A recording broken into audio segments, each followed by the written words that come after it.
Hello and welcome. Thanks for joining us today. Today we are going to talk about similarities between ancient Rome and today, as well as the Trump slump. Today I am joined by the Silver Hermit. He is a sound money advocate and economist. You can find links to his social accounts in the description. We do these interviews every few weeks, so please be on the lookout for the next one. Those who do not remember the past are condemned to repeat it. Oren, welcome. How are you doing tonight? Hello, how do you do? Doing great. At the height of the Roman Empire, there was 130 million people who lived there. Today, our calendar, some of our architecture, and concepts of justice, like being innocent until proven guilty, were all influenced by Rome. And I just wanted to start out with a little quote from Cicero in 55 BC. He was a Roman statesman and philosopher. And the quote is this: the budget should be balanced, the treasury should be refilled, public debt should be reduced, the arrogance of officialdom should be tempered and controlled, and the assistance to foreign lands should be curtailed, lest Rome become bankrupt. People must again learn to work instead of living on public assistance. So I thought that in itself showed a lot of similarities between Rome and today.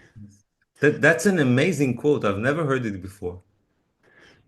I was surprised when I came across it. Basically, the situation we're in right now. Yes. The similarities between what happened in Rome and what we're seeing nowadays are quite striking. There are many points of similarity. Now, when people talk about the fall of Rome, they think it just like happened in one day at a certain afternoon. Everything was fine till then, and then one day just collapsed. Of course, it's not this way. The decline of Rome was a very gradual process, which took hundreds of years. But we can identify those, those tipping points in which the decline, which was very gradual, suddenly becomes quicker. It becomes fast, and you see this like rapid decline. And also a thing to note that it coincided with the debasement of the currency.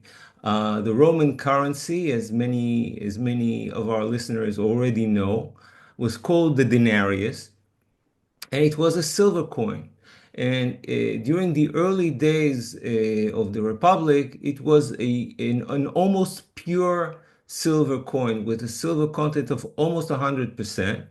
And as the Republic, later the Empire, declined, both its weight was reduced and the degree of purity started to decline. And by the end, it turned into an almost it was a bronze coin, perhaps covered with a tiny bit of silver just on the surface.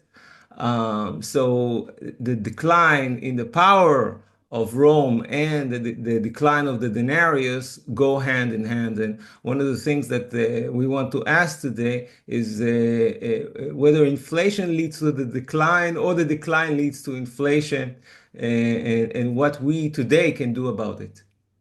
These coins, the denarius, they were about the size, about between the size of a modern nickel and a dime. They started using them in 211 BC. Now, in the early days, these coins had about 4.5 grams of silver in them, and they would say that one coin was worth about one day of work. So this was early Rome. And you know what I decided to look into just out of curiosity was see if we're assuming there was a somewhat of an equivalency between the United States today and let's say these coins in that era. Well, according to the U.S. Bureau of Labor and Statistics, the average hourly wage in the United States as of December 2020 was $29.81. So if we assume that 4.5 grams of silver should be equal to $29.81, and then we took that 4.5 grams, and we just make that a full ounce, so 1 ounce of silver, that would mean that silver would have a price of about $206 per day. So that's about the purchasing power I believe that they were looking at in early Rome, just to try and kind of get a feel for that as a modern American. Yes. Well, trying to, that's an interesting intellectual exercise to try to compare prices, purchasing power of silver back then in ancient Rome and today. We have to admit that there's a problem with that. And the problem is the source of energy that they used in order to smelt silver. Back then they had wood, which they turned into charcoal, and that was used. Of course, it was very labor intensive. So one could argue that, back then the purchasing power of that silver, because there was so much labor invested in it, should have been higher than it is today, because today we have fossil fuels and we have modern machinery which help extract silver more efficiently. But then again, silver is also a finite resource. It's not like you can produce it in infinite amounts. It depends on, locating it in the ground and getting it out of the ground. So I think that there should be some kind of a link between the purchasing power of silver back then and today, but I wouldn't say it's 100%. We're saying this decline, it was a very, very long process. Now, of course, I'm not going to get over all the entire history of Rome, but I would like to point out a few interesting events which like sped up the decline, which formative events. Well, I put the beginning of the decline in the year 69 AD. This was the end of the reign of Emperor Nero and the civil war, which took place after he committed suicide. And it's known as the year of the four emperors, because you had four different emperors vying for power at that year. Now, Nero was he was a kind of a rotten person. He was, everyone knows that he was kind of tyrannical and he was kind of a megalomaniac. And he was, self-centered, and no doubt that these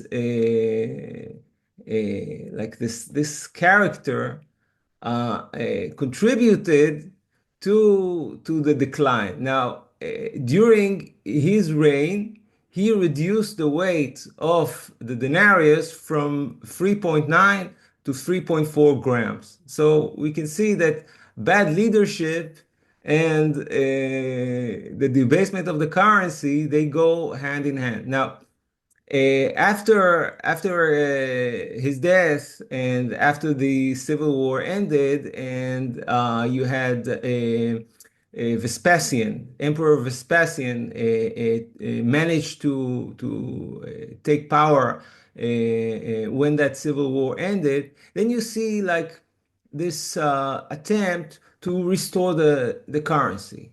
And real quick in regards to the mining, I'm not sure what to think. If you could send in a slave with a pickaxe to just, get high grade ore off the side of a wall, versus using huge machines to move around piles of dirt today, it is really hard to say. And so, yeah, that was just kind of for fun. But I just decided I'd look into that. Um, As but I but said, it's an interesting intellectual experiment, but it has its limitations. Right. There's all these gray zones. So before Nero, that he was talking about in 15 BC, Caesar Augustus had set a decree that all coins should be 95 to 98% silver. So these were a really high purity of silver in the early coins. And then it was Nero's time that he was just talking about. And then I'm sorry to interject with that. And then go ahead. Well, yes, and we see the first decline in the purity in the following in the Flavian dynasty, as I mentioned, the rule of Vespasian. Now, he is remembered not only as, we should mention that this is the emperor who destroyed Jerusalem. He was the one, it's linked to me as an Israeli because him and his son were the ones who fought Judea and managed to defeat the rebellion in Judea, and which culminated with the sack of Jerusalem and the destruction of the temple. And so we saw the destruction of the temple in Jerusalem, and at the same time, these were the emperors who constructed the Colosseum.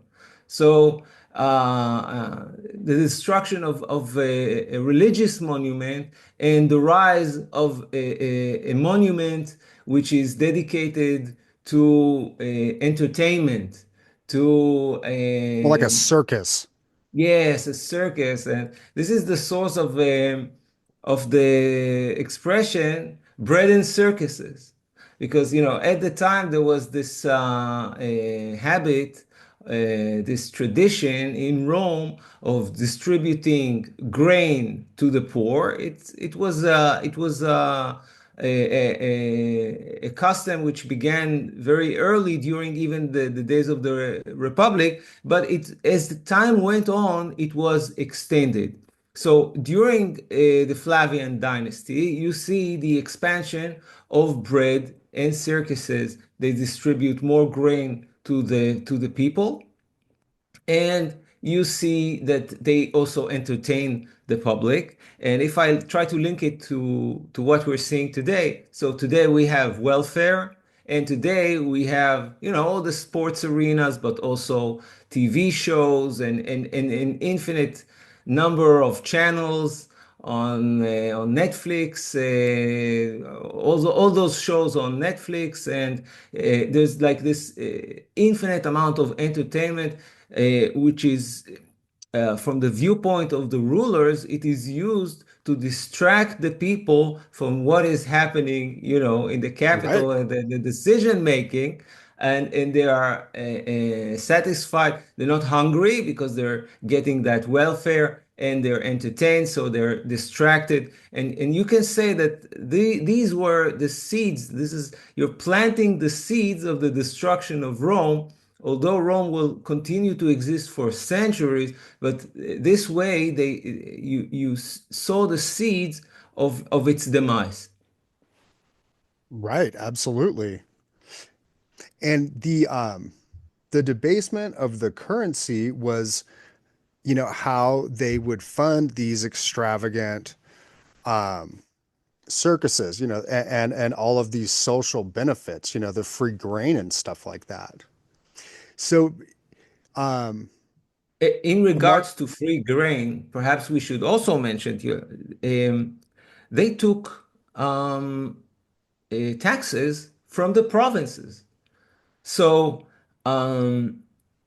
conquering new land was a source of new revenue, because every time they managed to expand the empire, they had new provinces which they could tax, and this was a major source of revenue. But there was also there was a downside to it, because now it means that your army needs to guard more territory, and eventually we've seen the Roman Empire become overextended, because there was just too much territory and too many legions that had to be posted throughout the empire in order to keep it together. And eventually, if you are unable to pay all those soldiers, then the empire tends to disintegrate. You have the US with a military presence all over the world, and that's something which is very difficult to maintain. no, absolutely. I think it was about 1.5 million square miles at its height. So it was a huge empire. And towards the end, when they had gotten really bad with the debasement, it was just a thin outer layer of silver And so, these coins were probably started out like 2.5% silver or something like that, maybe. And then as they would wear off, the soldiers didn't like it. And so the soldiers would ask for raises. Yeah, it was a total mess for them. And yeah, and that was a great connection to America today. Look at how spread out we are all over the world while we're $36 trillion in debt. That's a bad sign. After the Flavian dynasty, you had what we call the five good emperors. There was a succession of five good emperors, who managed to maintain the empire more or less in a good state, even expand its borders. Perhaps I should name them. They're Nerva, Trajan, Adrian, Antoninus Pius, and the famous Marcus Aurelius. Now, Marcus Aurelius is famous for being a Stoic, that The, philosophical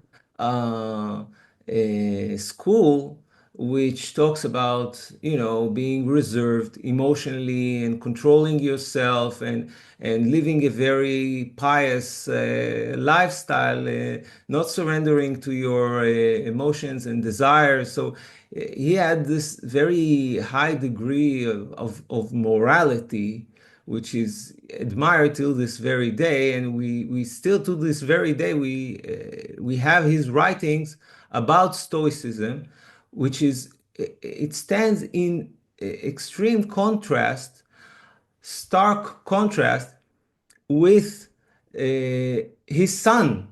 His son was Commodus, Emperor Commodus. And, everyone has heard of Emperor Commodus because he's the one who appears in the movie Gladiator. yes, He's, yes, he's the bad guy. he's the bad guy in the movie Gladiator. And by the way, his reign began at 177 AD. And okay, this guy, it kind of reminds me of Nero, the kind of the same type, self-centered, a megalomaniac. Now, just to give you a few examples of what he did, he changed the name of Rome. He named Rome after himself.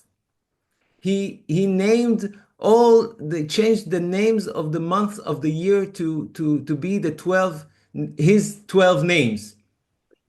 Right. Well, and He and erected. before you go too far, and him when Marcus Aurelius um, was ruling, so 161 to 180, the silver content in the denarius at that point was still about 74 to 89% silver. So they still had a pretty healthy amount of silver when Marcus was in there. So sorry to interject with that. Go ahead about Commodus. Yo, so as I was saying, he was a megalomaniac. He erected countless statues of himself all over the empire. He used to, present himself as the son of Zeus. He was probably half crazy, and eventually he was murdered, and that led to another civil war, which is the year of the five emperors. You see, the number of emperors vying for power gets larger every time. This was 193 AD. And once the civil war ends and one of them manages to stabilize the empire under his rule, then things become stable again.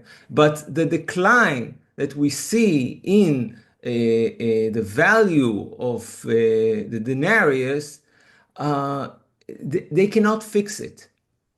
There's like this sharp decline suddenly during the crisis, because in order for them to fund those wars, those struggles, in order to stabilize the empire, they need to spend a huge amount of money, and in order to win uh,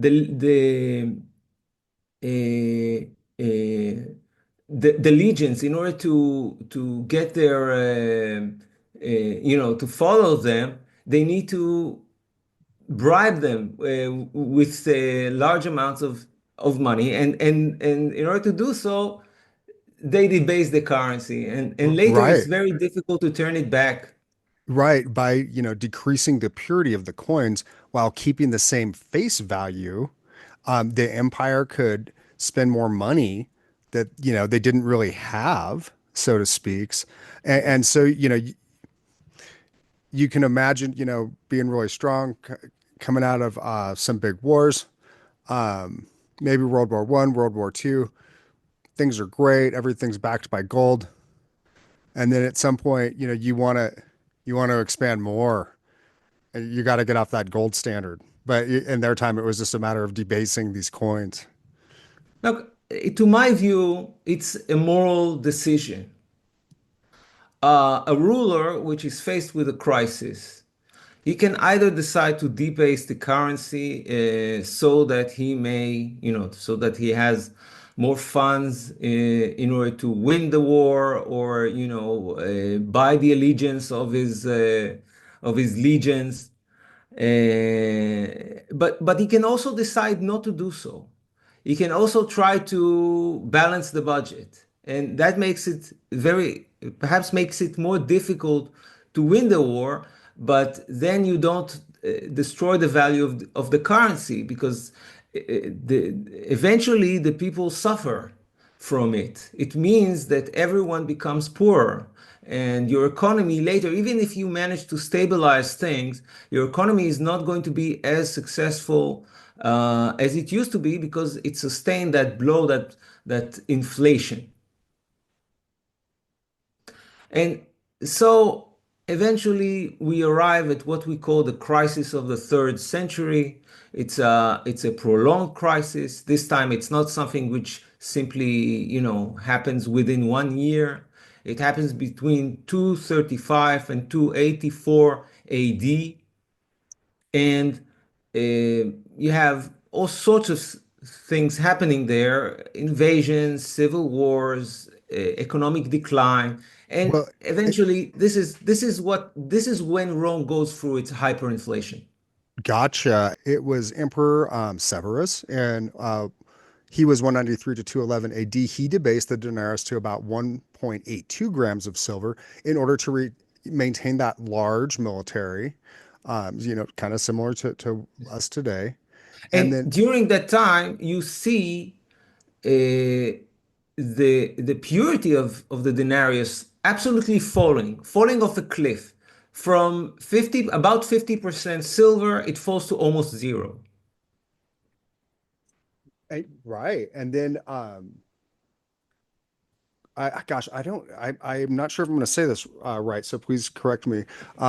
Carcalla ruled from 198 to 217 AD, and he switched it. He created the double denarius. And initially, these coins were about 4.4 grams. I believe that's the total weight, and they were about 49.5% silver. And then these got continually debased. And what they say is that by 274, they only contained about 2.5% silver. I saw another one that said 3%, but a Look, very, very small amount.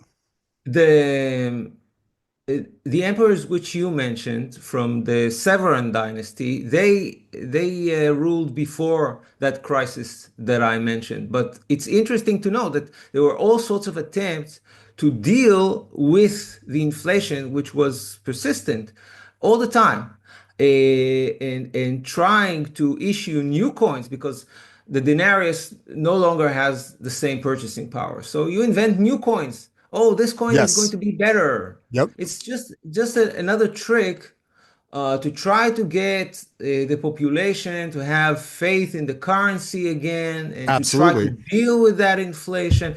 But these are all just, the underlying problems were never solved. The underlying problems were never dealt with. So inflation continues. And then as I mentioned, we had this crisis of the third century. It's when everything comes to its conclusion, and you have this collapse in the value of the denarius, and this is the hyperinflation. And this is also when, citizens of the republic start losing faith in this thing which is called the Roman Empire, start asking themselves whether they even want it to continue. And I think that's the true meaning. You can say that an empire lasts so long that it can, so long as it can protect its borders. But in truth, an empire lasts while its own citizens want it to last, believe in it. And Right. that's the thing that comes to question at that time. I think it also, we're seeing it also today when American citizens, you hear all sorts of talk about secession, about states seceding from the union. And that means that certain people are asking themselves whether they want to keep the United States united. So there's these, doubts, these questions arising. And I see it as a similarity. Oh, I think there's definitely a similarity there. And sorry, I've done this a couple times just to rewind a little bit. Um, in 270 to 275 AD, they had made another new coin, and this coin was 5% silver, so a very small amount. But they said um, it was a slight step up at the time because they had gotten down to less than that with a lot of these coins, and but it still took 20 of these to equal the silver content of the early denarius. And you know what else I think is interesting? That really high inflationary time period that Oren was talking about. Um, just a stat that I came across that I thought was interesting because it correlates with that same time period. From 235 to 284 AD, the average life expectancy of an emperor in Rome was 4.4 years. So people were upset. It was turning even more violent. I mean, it was always dangerous to be a Roman emperor, as we know, but in that particular period, it was 4.4 years. Was the average. And I do think it's interesting that in the United States, our presidential terms are 4 years. Maybe there is some magic threshold there. After 4 years, if people are really upset, they might start to try and figure out other ways to get rid of these people. Um, Yes, when people are dissatisfied. Well, then we arrive at Emperor Diocletian in the year 284, and he's very interesting because he was the one who issued the famous Edict of Maximum Prices. During his time, of course, inflation was still raging, and he tried to control inflation by putting a limit on prices, which nowadays we would call price controls. And his edict lists the prices of almost each and every type of commodity which was traded across the empire, setting maximum prices for each and every commodity. And by the penalty of death, under the penalty of death. that is so And strong too. yes, and we know that in hindsight, it didn't really work. Traders were willing to risk death and not sell their products for less than what they were worth, or accept worthless denarii, which had very little value. And I have this interesting quote from the time, just illustrating the degree to which, how hyperinflation affected lives. They say, in the second century, a modius of wheat was sold for half a denarius. The same modius of wheat sold in 335 AD for over 6,000 denarii. And in Wow, 303 and in 338 AD for over 10,000. that's insane.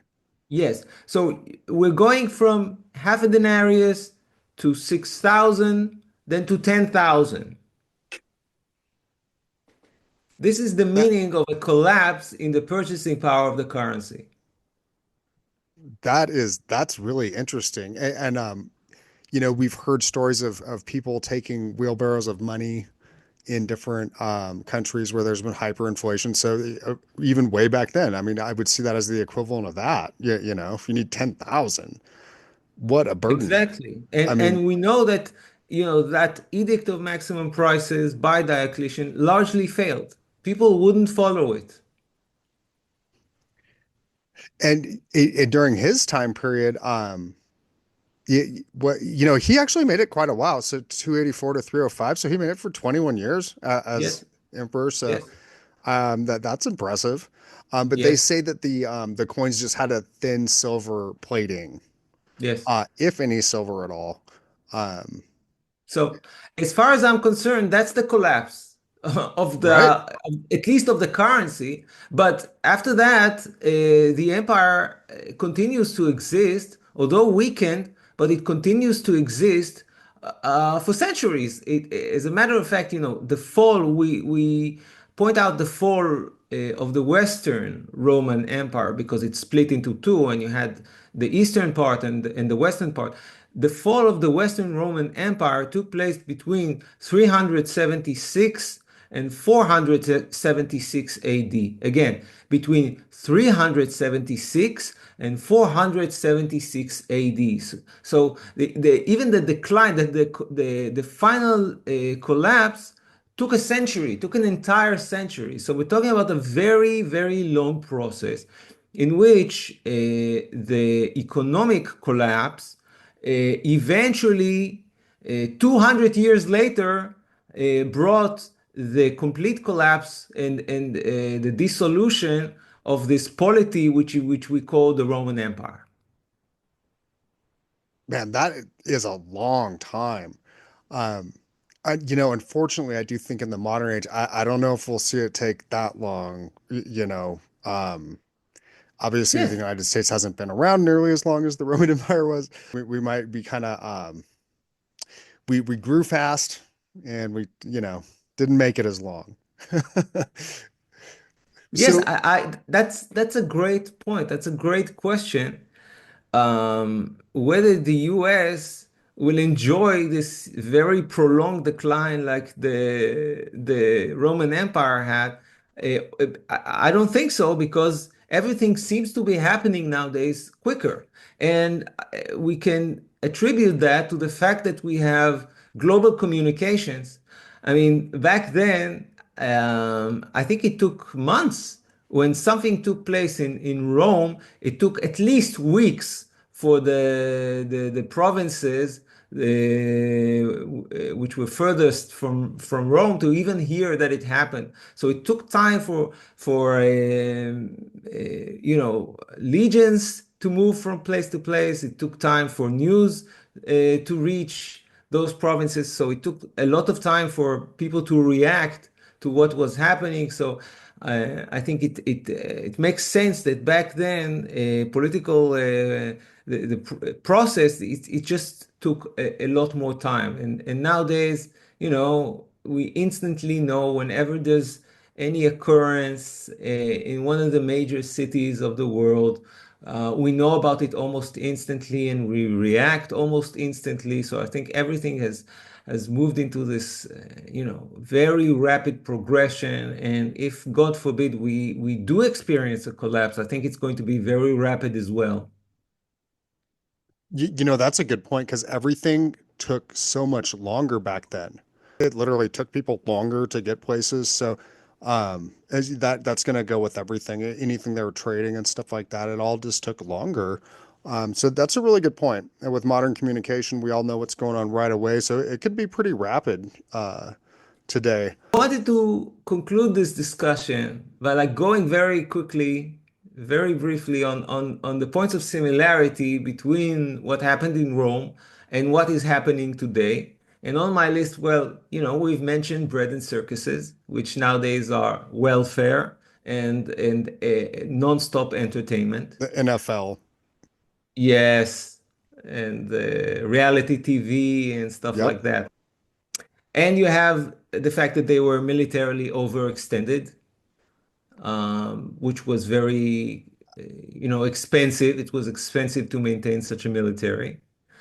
Okay, but we also need to mention sexual promiscuity, which was, one more characteristic of a declining empire is the fact that its people are not as moral as they used to be, and they're, engaged in all sorts of, you know, sexual exploits. And That's a good point.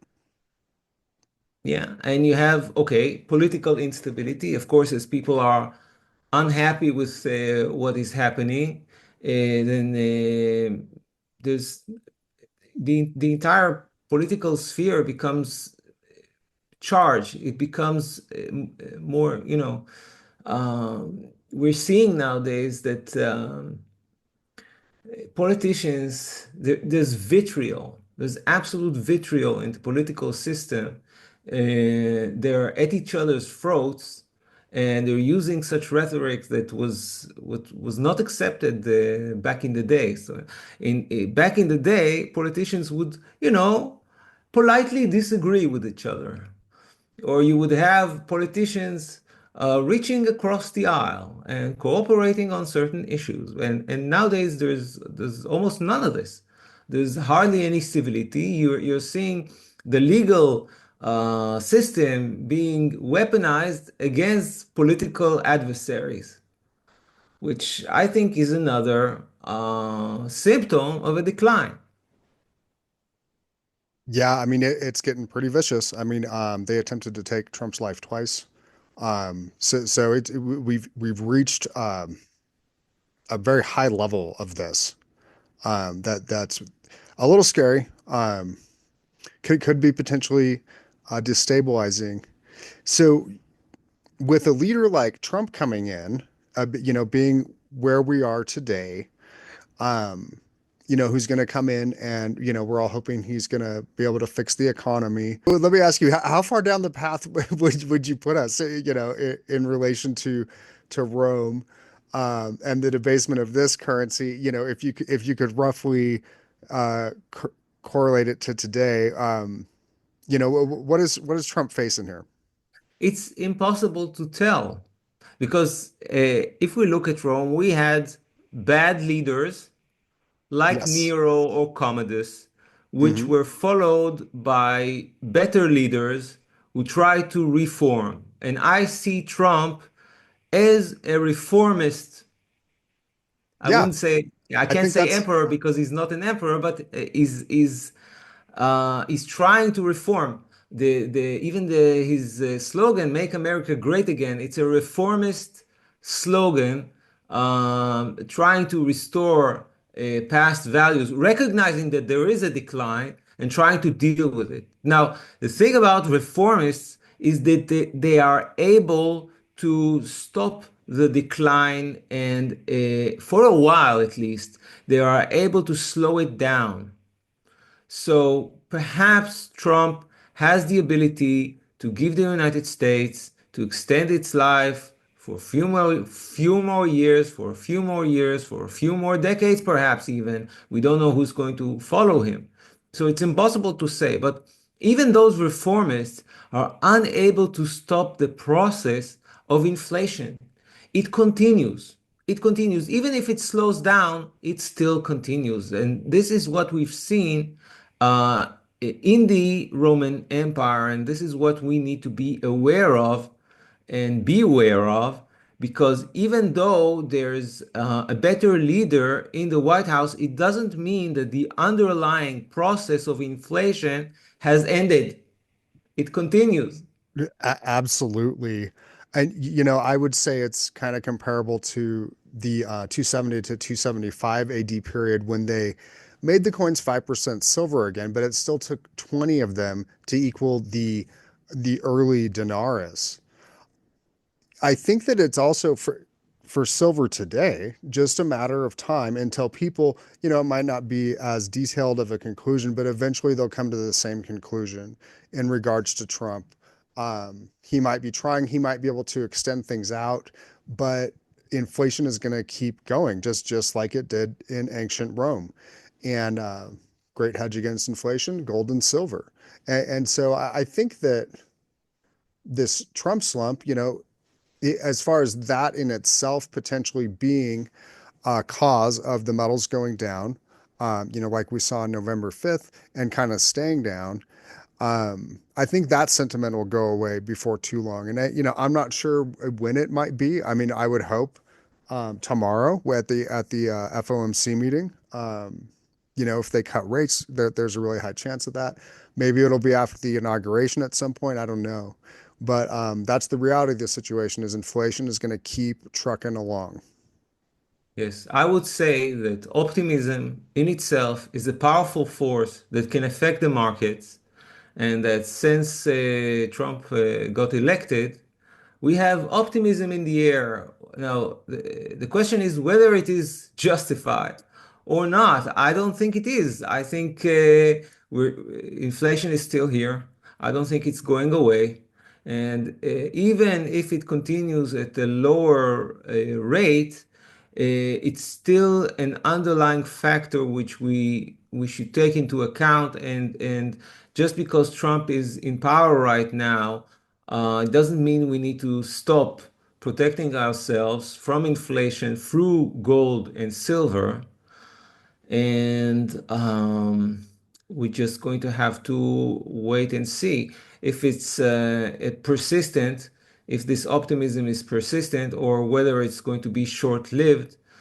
In regards to the price of gold and silver, I think that's usually the month of December is usually bad for the price of gold and silver. It usually bottoms towards the end of the year, and it usually picks up at the beginning of the year. So we need to wait and see what happens after the inauguration and see in what trajectory we are in.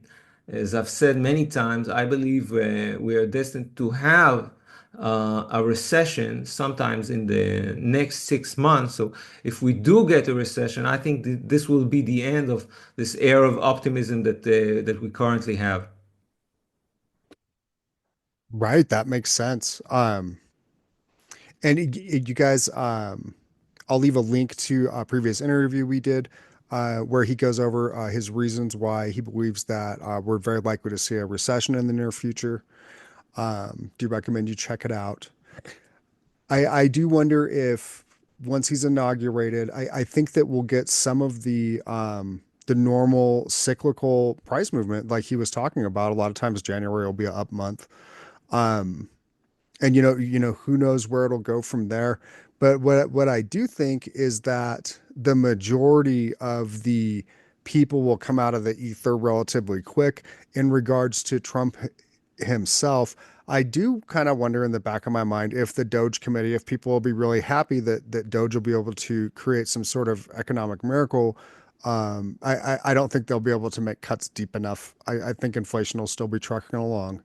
Um, but yeah, it's hard to say. I'm hopeful. Starting as soon as tomorrow, we'll start to see an uptick, and who knows? Maybe we'll even have a second highest closing price for silver. Coming New Year's. Um, I wanted to thank everyone very much for watching tonight or watching today. Thank you for being here, Oren. Please check out his channel. I'll leave links in the description. Um, all of you I guys want have a to go I ahead. want to leave everyone with a final thought. Um, we see the process of inflation and the decline of an empire going hand in hand. But you need to ask yourself, what is leading to what? Is the decline forcing inflation, forcing the leaders to debase the currency, or is it the other way around? Is inflation leading to the decline? And I think it's not clear cut. I think both processes they as though they reinforce each other. They go hand in the hand. They Right. go hand in hand, right? So we need to think about it. I argue that inflation in itself is corrosive.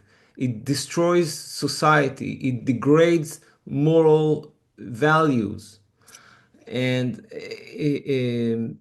so when a leader opts for debasing the currency, he is also destroying his own society. So after